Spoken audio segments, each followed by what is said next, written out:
Well, I'm at home at the minute. Not that you have to be home with a newborn, but I've just had a baby every year for the last couple of years, and I'll be watching the Oscars, but I didn't get out to the cinema. I didn't get to see any of the wonderful films that have been nominated. So to celebrate the Oscars, Gusto are doing a Flavor That Pops campaign. I've teamed up with them to create amazing, really flavorful popcorn to enjoy during the Oscars, and it's reminiscent of some of my favorite Gusto flavors. So it's really adventurous. We got chicken vindaloo. There's I think the sweet chili seems to be the family favorite. And in the UK, I don't see such wild popcorns. You might like the Hawaiian pizza.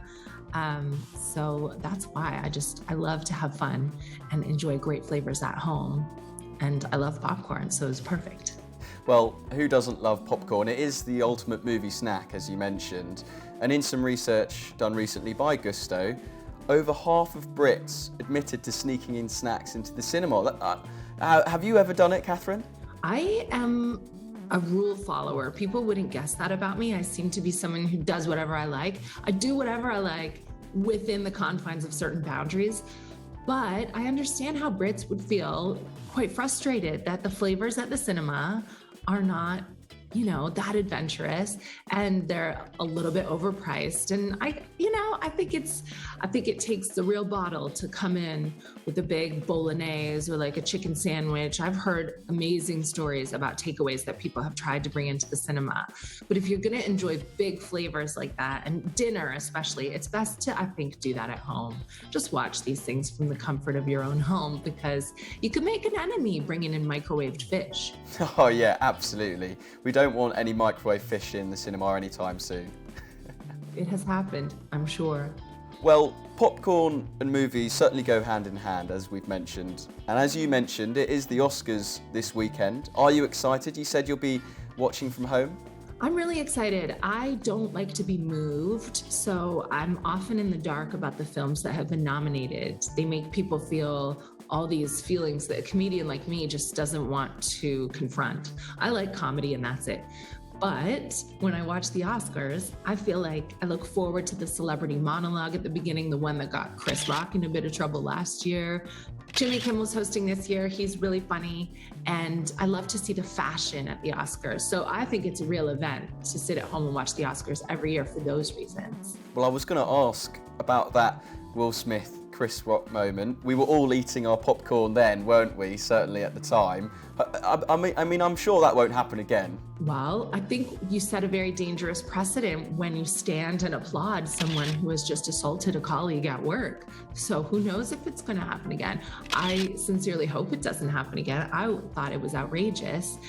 I think Jimmy Kimmel perhaps is a more gentle choice for the Oscars. Maybe that choice was deliberate.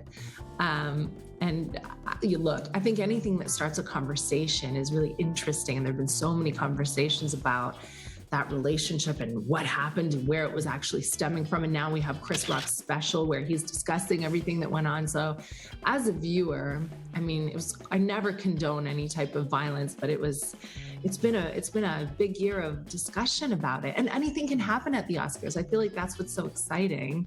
And for me, it could be a wardrobe malfunction or something really funny said on the red carpet. I wasn't expecting that, but that's why I'm always watching.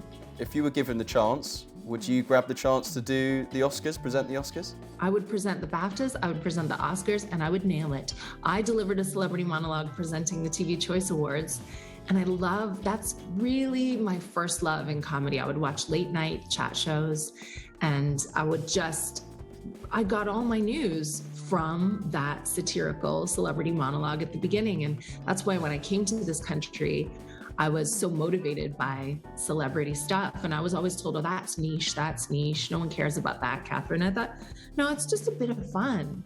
And I think it's very attractive to be able to have a laugh at yourself as well.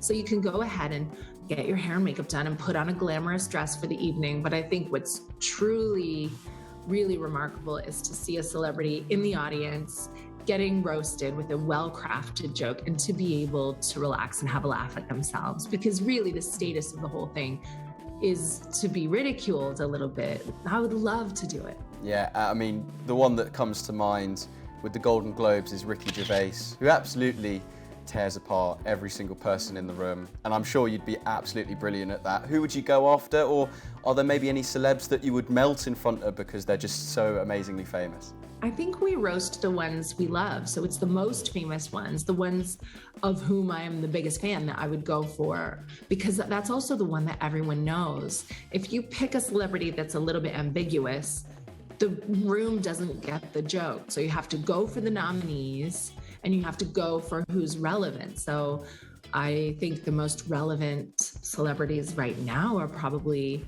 Maya Jama is one of our biggest stars, and she's someone that I love, but I'd have to think about jokes about her. And they might not be gunning for her. They might be Maya Jama adjacent, but you have to mention who's the most famous. Probably Elon Musk.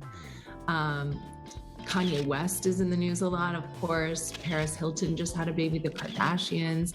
I'm a big Gemma Collins fan. I would have to speak about her. I would go through the papers for a few days and I would see who's making news, and it's not my choice. Those are the ones I have to go for because that's what's going to get the biggest reaction in the room.